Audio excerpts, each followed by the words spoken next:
लालू यादव के साथ साथ 1 करोड़ रुपए अभी के जो सीएम है नीतीश कुमार को भी दिए थे। जब सीबीआई ने एसबी सिन्हा को पकड़ा और एसबी सिन्हा ने ऑन रिकॉर्ड बोल दिया कि इसमें ऑपोजिशन से लेके रूलिंग पार्टी, सीएम से लेके डेप्यूटी सीएम सबके नाम थे। 3 बार के बिहार के सीएम जगन्नाथ मिश्रा से लेके लालू यादव सबके नामों की लिस्ट पूरे बिहार में फैलने लगी थी। और 1995 के बिहार असेंबली के इलेक्शन में ओपी दिवाकर ने इस स्कैम के पैसे से 1.5 करोड़ निकाल के नेताओं को दिए इलेक्शन में लगाने के लिए। ये लोग आम जनता का जो पैसा था मजे से इलेक्शन और अपने पर्सनल यूज में ले रहे थे। ये जो पूरा चारा घोटाला हुआ था, इसमें जो पैसे डिवाइड होने थे अलग अलग ऑफिसर्स और नेताओं में, उसका परसेंटेज भी फिक्स कर दिया गया था। घोटाला करने के बाद स्टेट फंड से वेंडर कंपनी के अकाउंट में जब पैसा आता था तो वो पैसा 80-20 के रेशियो में डिवाइड होता था। 20% जो फेक वेंडर कंपनी थी वो खुद रखती थी और बाकी का जो 80% पैसा होता था वो इस वेंडर कंपनी को वापस करना होता था, जो गवर्नमेंट ऑफिशियल्स और नेताओं में बंटता था। ये जो 80% था इसका भी ब्रेकअप मैं आपको बताता हूं। ये आप स्क्रीन पे देख लीजिए। इसमें आप देखोगे 30% डीडी ऑफिसर्स के पास जाता था और बाकी ये है 48 बिलियन, करीब 940 करोड़ रुपए जो पैसा बिहार की आम जनता और जानवरों की बीमारी और चारे के लिए यूज होना था, ये सारे लोग मिलकर बांट के खा गए इस चारे घोटाले में। और इस चारे घोटाले का जो कोर्ट का जो वर्डिक्ट था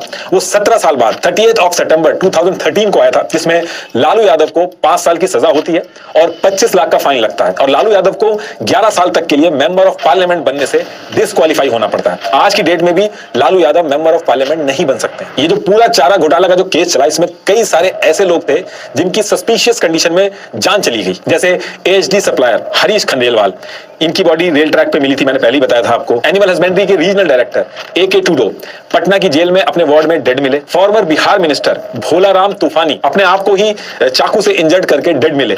लाला विश्व मोहन एनिमल हस्बेंड्री डिपार्टमेंट के असिस्टेंट डायरेक्टर को भी स्पीड से आते हुए ट्रक ने कुचल दिया। जयंत तिवारी ये रोड एक्सीडेंट में मारे गए। और सबसे लास्ट में इस पूरे स्कैम का जो किंग पिंग था एसबी सिन्हा, ये भी एक सस्पिशियस सर्कमस्टांसेस में डेड मिला। नीचे से लेके ऊपर तक हर चीज फेक दिखा रखी थी। ये जो गाड़ियां और ट्रक दिखाते थे ये भी इन्होंने फेक दिखा रखे थे, क्योंकि जो इन्होंने ट्रांसपोर्टेशन में जानवरों के चारा और मेडिसिन के लिए ट्रक नंबर मेंशन किए थे वो एक्चुअल में ट्रक के नंबर थे ही नहीं, वो एक्चुअल में स्कूटर और मोटरसाइकिलों के नंबर निकलते हैं इंक्वायरी में। बिहार का जो दुरांडा एनिमल हस्बेंड्री वाला जो ऑफिस था, इन्होंने काउ प्रोडक्शन के लिए दिखाया था कि दिल्ली और हरियाणा से 400 बुल आएंगे। इनको लाने के लिए कई सारे ट्रक मेंशन किए थे, उनके नंबर मेंशन किए थे, एक्चुअल में स्कूटर के नंबर निकलते हैं। तो सारे लोग यही क्वेश्चन कर रहे हैं भैंसों को स्कूटर पे कोई कैसे ला सकता है। इस लेवल का स्कैम किया गया था कि जो भैंस की सींग होती है उसको चमकाने के लिए जो सरसों तेल लगता है, सिर्फ उस सरसों के तेल की कीमत इन्होंने 15 लाख रुपए दिखा के फेक बिल बना दिया था। एक बार ये सारे फ्रॉड करते हुए इनको डिविजनल कमिश्नर SN दुबे ने इंस्पेक्शन के टाइम पे पकड़ लिया था। तो इन्होंने इनसे भी बात करके 5% का कट देके अपने साथ शामिल कर लिया, जिसमें जितने भी अलॉटमेंट और विड्रॉल होंगे